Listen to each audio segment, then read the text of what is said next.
Okay, this is my second vlog on computers, well, on technology. I was going to talk about computers today.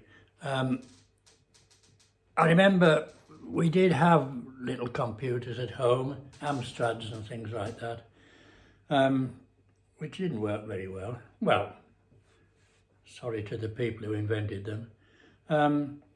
But the first real computer that I came across was when I was doing a course at University College London, or UCL as we say in academic circles. I'd done this report and it had to be put on computer so as that we could collate all the information. And this was about, I think it was 1974, 75.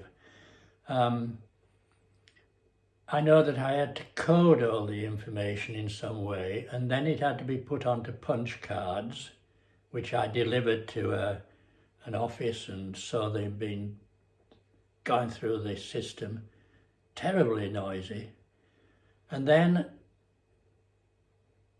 the punch cards had to be put into the computer, and we would get a printout. Except for some reason I'd made a mistake early on in the process, and so every time I went to collect my information from the computer office, there was just one sheet with error at the end.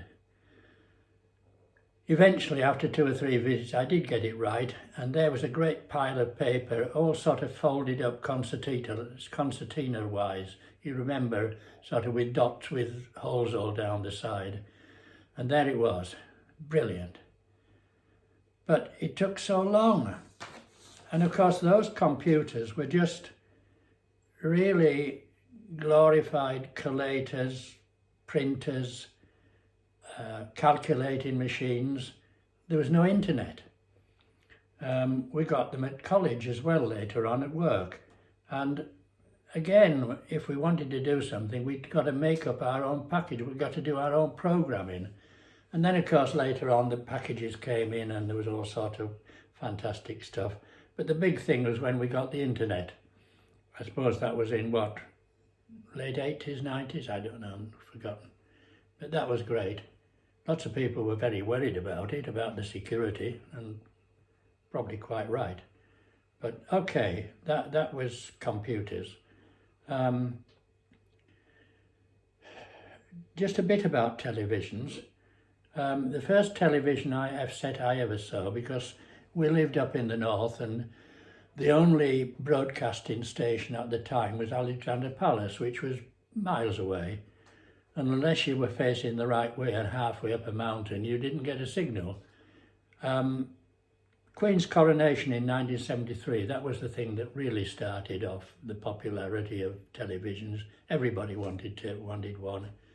There were pictures of sort of half the street crowded into one room where somebody had got a television in the street. But the first time I saw it must have been about 1949 when I was doing national service in the Aldershot area. And one of my friends, one of my fellow sufferers, my fellow national servicemen, had some friends in the area, and we went out one evening to visit them, to have a meal with them, and they put their television on, and it was in a great big sort of walnut veneered piece of furniture. It was a 9-inch screen, black and white, very dull and flickery, and I thought, God, this is television, this will never catch on.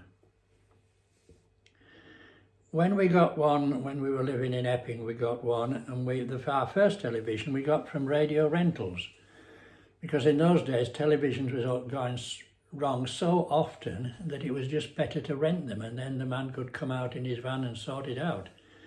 The other thing, there was no remote control. Only one station, first of all, BBC. It was only on in the evenings, finished about, I don't know, getting on for midnight, I suppose, with the national anthem. Because in those days, if you went to the pictures, they played the national anthem at the end. And I remember where I used to go at Kirby, when it was nearly the end of the picture, people made a dash for the door before the national anthem came on. Because if you got to the door, you could walk down the steps, even if you could hear the national anthem, but you didn't have to stop and stand to attention. So, gosh, those were the days, eh? Wow. Anyway, just to get back to computers and mobile phones, just to finish off with mobile phones, aren't they marvellous? I remember the first mobile phone I ever saw was on Leytonstone Station when I was waiting for a connection to get back to Epping. In those days I spent a very large part of my life standing on either Leytonstone Station or Chingford or somewhere anyway, waiting for a connection to Epping. But there was a man, he was holding this what looked like an enormous great black brick to his ear, and it had a little aerial sticking out of it, and he was talking into it. Well, he was saying something like, "I'm on Leytonstone Station, I'm on my way home," which was okay, bit obvious though. But now, on my mobile phone, I've got a camera, and the camera, I mean, I spent a fortune on ordinary cameras and SLRs and digital stuff, and the camera on my mobile phone is pretty near as good as anything else I've ever had.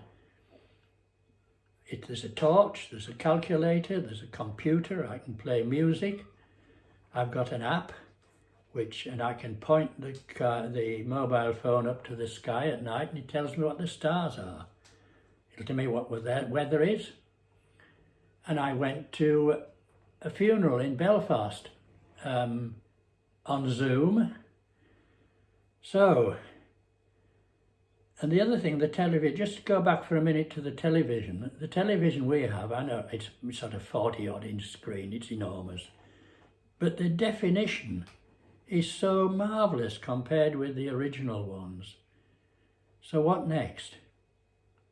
We still haven't got technology that'll dig a garden or build a brick wall or do the washing up. Oh, yeah, almost. Yeah, probably. Or collect the bins. But, you know, who knows? And now I understand we're into AI, as we say, artificial intelligence. God, I think I could do with some of that. Okay, that's enough for now. Thanks for listening and watching.